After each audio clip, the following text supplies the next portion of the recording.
ici la troisième division qui va nous conduire sur la suite de la séquence. Alors 78 divisé par 6, 7 dizaines, 8 unités. Chiffre des dizaines, 7. Est-ce que dans 7 il contient plusieurs fois 6? Oui, dans 7 il contient une fois 6. Donc je peux commencer par partager les dizaines. Et donc, mon quotient, je peux anticiper, comportera un chiffre des dizaines et un chiffre des unités.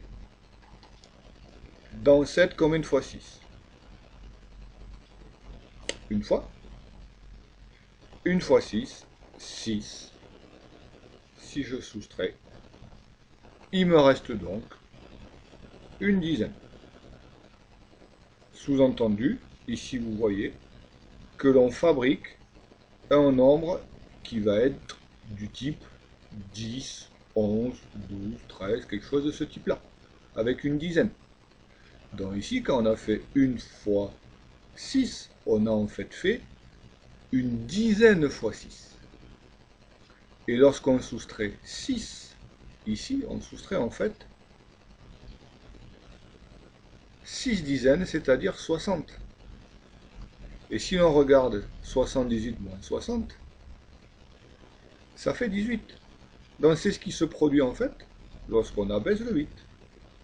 On abaisse le 8 en fait, c'est pour marquer le fait qu'il nous reste une dizaine et 8 unités. On retrouve 18.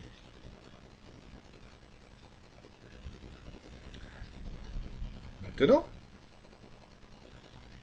18 à partager en 6. Dans 18, combien de fois 6? Table de multiplication. 3 fois 6, 18. J'enlève donc 18 et il me reste 0. La vérification. Le reste de 0, il est bien sûr inférieur au diviseur. Si je récupère mes 13 paquets de 6, combien ai-je récupéré? 6 fois 3, 18. Je pose 8, je retire 1. 6 fois 1, 6. Et un 7. Et bien sûr, 78 plus 0 du reste, cela ne change pas. Alors ici, on est donc en présence d'une division particulière, puisque le reste de la division euclidienne vaut 0. L'égalité euclidienne, je peux écrire que 78 dividende égale diviseur fois quotient plus le reste. Mais ce reste vaut 0, donc je ne vais pas en parler. Pas la peine.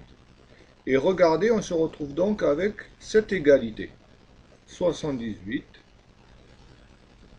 égale 6 fois 13. Je me suis trompé, 6 fois 13.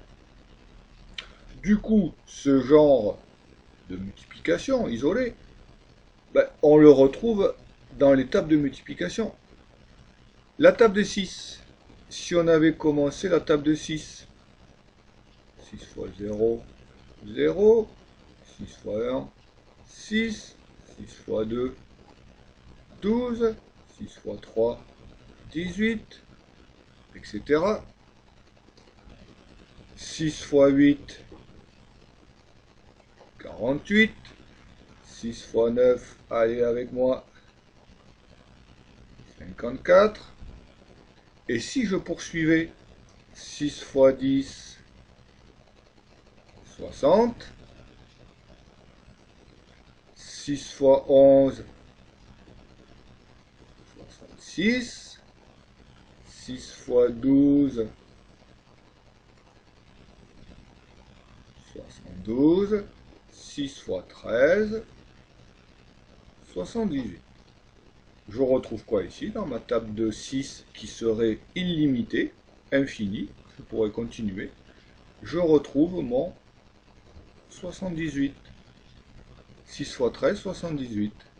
Du coup, dans le cas où la division euclidienne se termine par un reste de 0, on est dans la situation où le partage est effectué directement grâce au diviseur. On est dans la table de 6, parce qu'on peut dire la division tombe juste. 6 fois 13 égale 78. À partir de là, on pourra dire cela de trois manières différentes, mais pour exprimer la même chose. On pourra dire que 78 est un multiple de 6, au même titre que 72, 54, 18, 12, 6. Multiple de 6, c'est que le nombre est un résultat de la table de 6.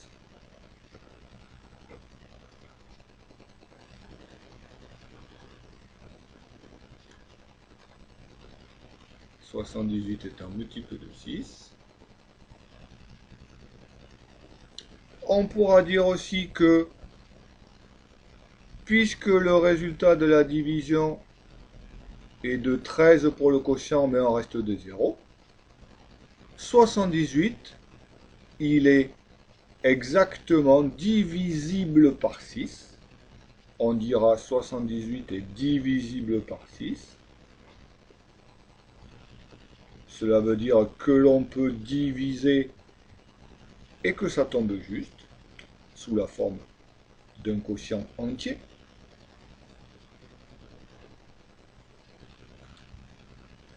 Donc voilà ce que l'on peut dire pour 78. C'est un multiple de 6.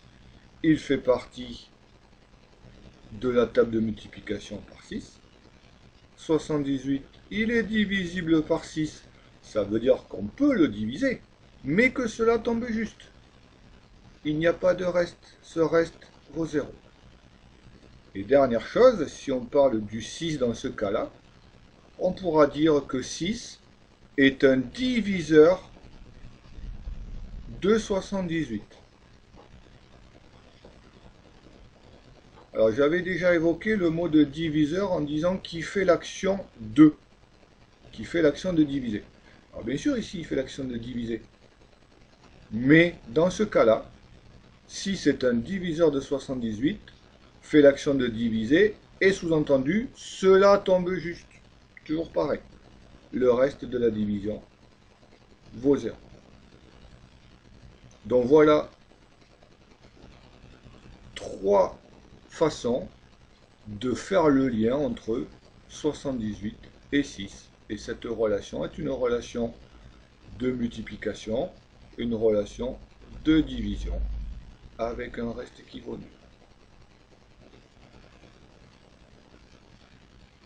La petite remarque, c'est que si 78 est égal à 6 fois 13, 6 est un diviseur de 78, mais 13 aussi, puisque 6 fois 13 est égal à 13 fois 6.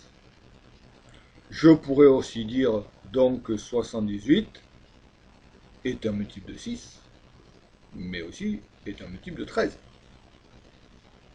Et je pourrais dire enfin que 78, il est divisible par 13. Si je fais 78 divisé par 13, ben le quotient va être de 6 et le reste sera toujours de 0. Voilà, je vous laisse noter la suite de la séquence 8.